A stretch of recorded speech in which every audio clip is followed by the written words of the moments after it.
On February 6, 1968, the Battle of Lang Vei took place during the Vietnam War. It was between North Vietnamese forces, also shortly known as NVA, and the United States Army Special Forces and their South Vietnamese allies. This battle was very violent and caused a lot of harm to the United States and its allies. But what exactly happened in this battle that it was considered as the most bloody and brutal battle faced by the US and its allies? Quang Tri is a province located on the coast in the northern part of the north-central coast region of central Vietnam, situated to the north of the historic city of Hue, which was once the imperial capital. The Battle of Lang Vei began on the evening of February 6, 1968, and ended early on February 7th in Quang Tri Province, South Vietnam. In late 1967, the 198th Tank Battalion of North Vietnam's People's Army received orders to join the 304th Division for an offensive along Highway 9. After a difficult journey down the Ho Chi Minh Trail in January 1968, they linked up with the 304th Division. On January 23rd, the 24th Regiment attacked a small Laotian outpost at Ban Hue Sane. The 198th Tank Battalion arrived late due to terrain challenges, but contributed to capturing the outpost. Subsequently, the 24th Regiment targeted the U.S. Special Forces camp at Lang Vei on February 6th. Supported again by tanks, they overwhelmed the camp despite U.S. artillery and air support. By early February 7th, the Allied forces were pushed back to their command bunker. Attempts to rescue American survivors failed when Laotian soldiers in the counterattack refused to fight. Eventually, U.S. Special Forces managed to escape, later being rescued by a Marine task force from Khe Sanh Combat Base. To delve deeper into this battle, let's first understand its background, starting with North Vietnam. North Vietnam assigned the task of capturing Lang Vei to the 24th Regiment of the 304th Division, led by Colonel Le Cong Phay.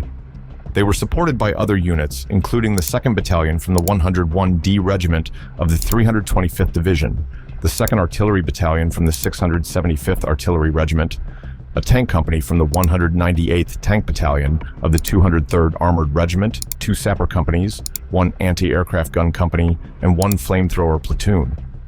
However, a significant aspect of this operation was the involvement of the 203rd Armored Regiment, marking the first use of North Vietnamese armored forces in combat during the Route 9 Khe Sanh campaign. Although earlier, in 1964, North Vietnam's 1st Armored Unit, the 202nd Armored Regiment, had entered South Vietnam without their T-34 medium tanks, focusing instead on learning enemy armor tactics for future operations. Later, on June 22, 1965, the North Vietnamese Ministry of Defense established the 203rd Armored Regiment through Resolution 100 QD-QP, and Resolution 101 QD-QP created an Armored Force Command. The creation of this independent Armored Force Command was a significant advancement for the PAVN, allowing them to effectively respond to battlefield challenges with modern armored capabilities. In preparation for their mission, the 203rd Armored Regiment conducted intensive combined arms training across various terrains, adapting to Vietnam's rugged mountains and dense jungles. On August 5, 1967, the Ministry of Defense ordered the 203rd Armored Regiment to establish the 198th Tank Battalion, equipped with 22 PT-76 amphibious tanks, to strengthen the 304th Division in South Vietnam. Starting from their base in Luong Son Hoa Binh Province, the 198th Tank Battalion embarked on a challenging 1,350 kilometers journey down the Ho Chi Minh Trail, enduring continuous airstrikes from the U.S. forces. In January 1968, the battalion arrived and participated in the attack on the Laotian outpost of Ban Hue Sane, alongside the 304th Division. Now, considering the United States and South Vietnam, the Lang Vei Special Forces Camp was under the control of the U.S. Army's Detachment A-101 Company C, 5th Special Forces Group. They trained and equipped Vietnamese recruits as part of the CIDG program. Originally established near Khe Sanh in July 1962, Detachment A-101 moved to Lang Vei in 1966 when the U.S. Marines took over Khe Sanh Combat Base. The first camp at Lang Vei was attacked by the PAVN on May 4, 1967, prompting its relocation about 1,000 meters west due to tactical limitations. Captain Franklin C. Willoughby took command in 1967, overseeing operations covering 220 square kilometers. The camp collaborated with South Vietnamese forces on border surveillance and countering enemy infiltration. By early 1968, reinforcements arrived, including a mobile strike force company. They operated from a bunker near the camp, conducting patrols and ambushes. The camp's defenses included various weapons like mortars and recoilless rifles. Despite efforts to strengthen defenses, the camp faced increasing attacks from PAVN forces starting late 1967. PAVN movements intensified in early 1968, with frequent mortar and artillery attacks on the camp. The situation worsened as PAVN units prepared for major operations in the area, targeting both Lang Vei and surrounding bases. However, on January 21, 1968, the PAVN 66th Regiment launched an attack on Khe San village, which was guarded by the ARVN Regional Force 915th Company and the U.S. Marines Combined Action Company Oscar. Throughout the night, the combined forces defended their position. As dawn broke, U.S. troops requested airstrikes and artillery support from Khe San Combat Base. The fighting lasted all day and into the next night, with the village falling to the PAVN at 9:30 on January 22nd. At 11 a.m., Colonel David E. Lowndes initially ordered Company D, 1st Battalion, 26th Marines to relieve the defenders, but changed his mind due to concerns about PAVN ambushes. Meanwhile, the PAVN 9th Regiment destroyed the ARVN Regional Force 256th Company en route to Khe San village. The PAVN 66th Regiment suffered heavy losses, with 154 killed and 496 wounded during the battle. On the evening of January 23rd, right after Khe San village fell, the PAVN 304th Division targeted their next objective, the small Laotian outpost at Ban Hue Sane. Before 1968, this outpost played a crucial role in the war, monitoring PAVN movements along a section of the Ho Chi Minh Trail through Laos into South Vietnam. The outpost was defended by 700 Laotian soldiers from the BV-33 Elephant Battalion, Royal Laos Army, under Lieutenant Colonel Sulang Petsampu. As night approached, the PAVN 3rd Battalion of the 24th Regiment launched an attack on the outpost. Supporting them was the 198th Tank Battalion, though their progress was slowed by the difficult terrain. Confusion gripped the Laotian defenders when PT-76 tanks suddenly appeared outside their outpost. After 3 hours of intense fighting, Lieutenant Colonel Phet Sampu decided to abandon the outpost. He radioed Lang Vei camp for helicopters to evacuate his troops and their families, but none were available. Instead, the Laotians began a journey on foot eastward along Highway 9, aiming to reach Lang Vei just across the border in South Vietnam. After losing both Khe San village and Ban Hue Sane, thousands of civilian refugees headed towards Lang Vei village and the Special Forces camp. With about 8,000 non-combatants located near his camp, Willoughby urgently called Da Nang for help. On January 25th, assistance arrived in the form of food, medical supplies, and a 6-person Special Forces team. The Laotian soldiers from BV-33, supported by the new team, were provided materials to rebuild the old Lang Vei camp. They stayed there until further instructions came from Da Nang. The Laotian soldiers and their families recounted a PAVN attack backed by tanks, which concerned Willoughby greatly since Ban Hue Sane was just 15 kilometers away across the border. On January 30th, Willoughby's concerns were confirmed when a PAVN deserter named Private Luong Din Du surrendered to the U.S. Special Forces in Lang Vei. During questioning, Private Du disclosed that armored vehicles were positioned near his unit, and there were 2 canceled attack plans, and the reasons are still unknown. However, in response to the threat from the PAVN, Willoughby increased daytime patrols and nighttime ambushes around his camp. On the morning of February 6th, the PAVN launched mortar fire into the Lang Vei compound, injuring 8 Camp Strike Force soldiers. Later that afternoon, Lieutenant Colonel Daniel F. Shungal, commanding officer of Company C, 5th Special Forces Group, flew into Lang Vei from Da Nang to show support to Lieutenant Colonel Phet Sampu, the Laotian commander. At 6:10 p.m., the PAVN intensified their attack with artillery from 152 mm howitzers, firing 60 rounds into the camp. This bombardment injured 2 more Strike Force soldiers and damaged 2 bunkers. By 11:30 p.m., PAVN artillery continued to shell the camp, covering the movement of the 24th Regiment and the 3rd Battalion, 101D Regiment. From an observation post overlooking the Tactical Operations Center, Sergeant Nicholas Fragos spotted the first PIAVN tanks advancing along Lang Troi Road, attempting to breach the barbed wire near Company 104. He quickly reported his observations to Willoughby after descending to the operations center. Shungol advised Willoughby to concentrate all available artillery and air support on the approaching PAVN formation.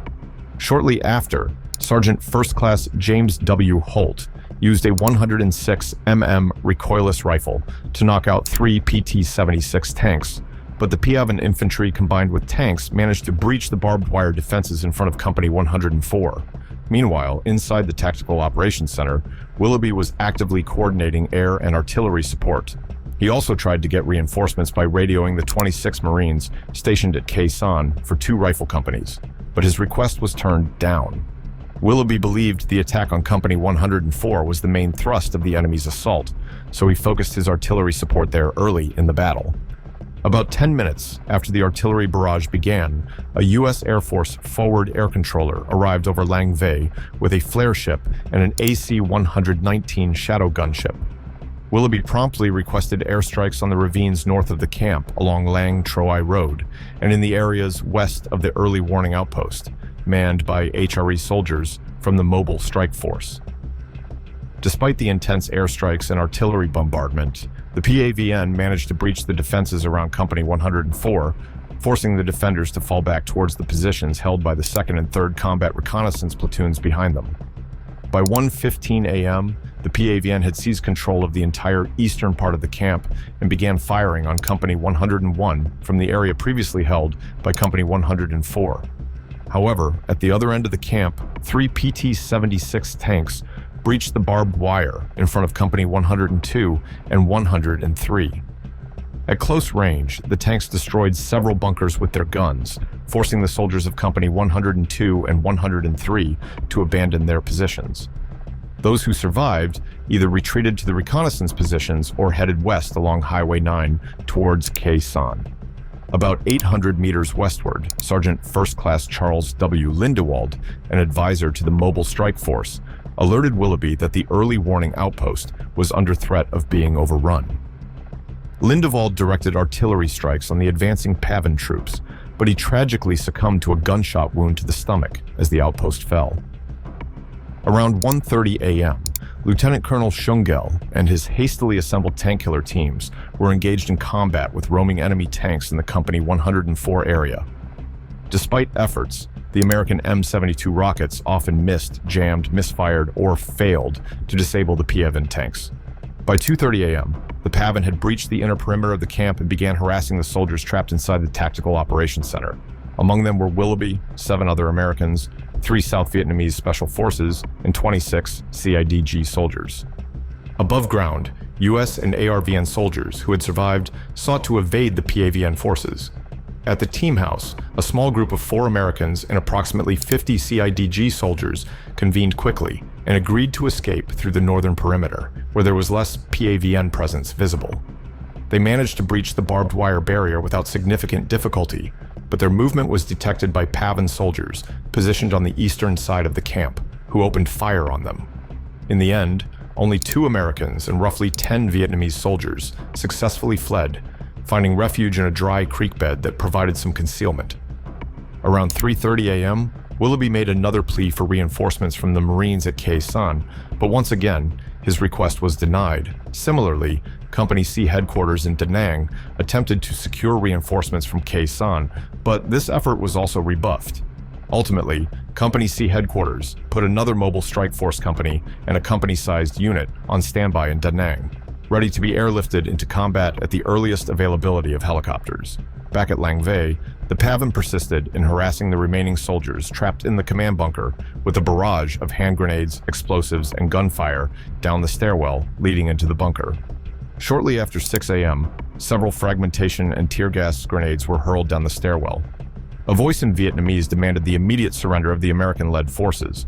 Following a brief consultation with his CIDG soldiers, the South Vietnamese Special Forces commander ascended the stairwell with his troops to surrender, but was killed by PAVN soldiers, leaving behind his American counterparts. After the South Vietnamese soldiers had ascended, there was a brief exchange of words between the Americans in the bunker and the PAVN soldiers in English. This was followed by another firefight when the Americans refused to surrender. By 6:30 a.m., the PAVN successfully blasted a hole in the northern wall, gaining direct entry into the command bunker. Instead of launching a frontal assault on the last American stronghold, however, the PAVN continued to lob grenades through the breached wall. At dawn, Sergeant First Class Eugene Ashley Jr. gathered approximately 100 Laotian soldiers from BV-33 at the former Lang Vei camp to initiate a rescue operation aimed at reclaiming the Special Forces camp from the PAVN. Despite initial reluctance from Lieutenant Colonel Phet Sampu to participate, the Americans insisted that he honor his earlier commitment to provide troops. Once Ashley organized the Laotian soldiers into a skirmish formation, he communicated with overhead forward air controllers to coordinate strafing runs on the Special Forces camp to weaken the enemy positions. Simultaneously, upon learning of the PAVN's attack on Lang Vei and the refusal of relief forces under Lowndes' command, Comosmec General William Westmoreland instructed U.S. Marines to allocate sufficient helicopters to airlift a 50-man strike force tasked with rescuing any survivors. Subsequently, Colonel Jonathan F. Ladd of the 5th Special Forces Group and Major General Norman J. Anderson of the 1st Marine Aircraft Wing were tasked with developing a rescue strategy. As Willoughby and his team awaited assistance in the command bunker, Ashley and his Laotian contingent cautiously entered the Special Forces camp. The Laotian soldiers hesitated to advance against the PAVN and only moved forward reluctantly when ordered to do so by the Americans.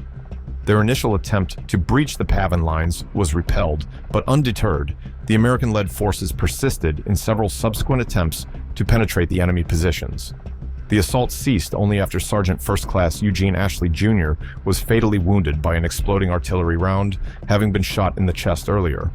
Ashley was later awarded the Medal of Honor posthumously. Fearing the overwhelming strength of the PAVN, the Laotian soldiers disengaged from the fight and fled. Following Ashley's final unsuccessful attack, Major Willoughby and his remaining men decided to abandon their position.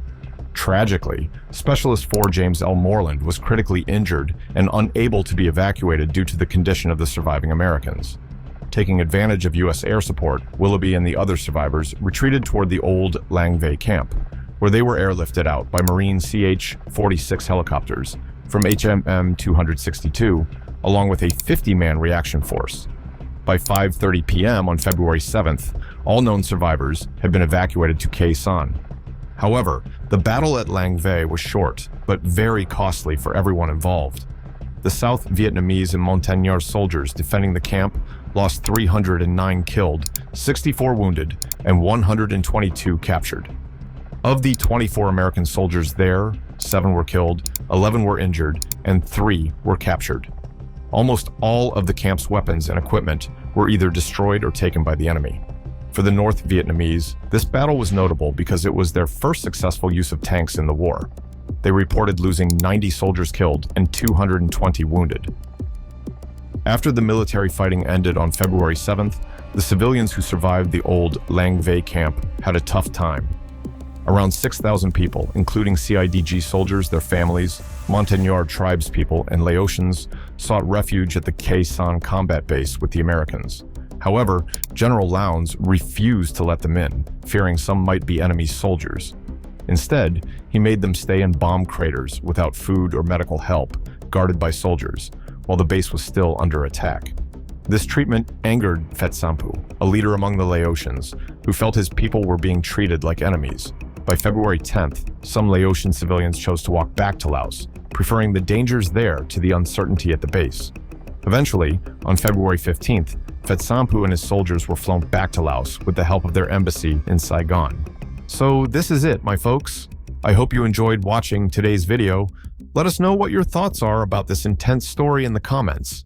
If you love war stories like these, make sure to subscribe to our channel and leave this video a like if you enjoyed it.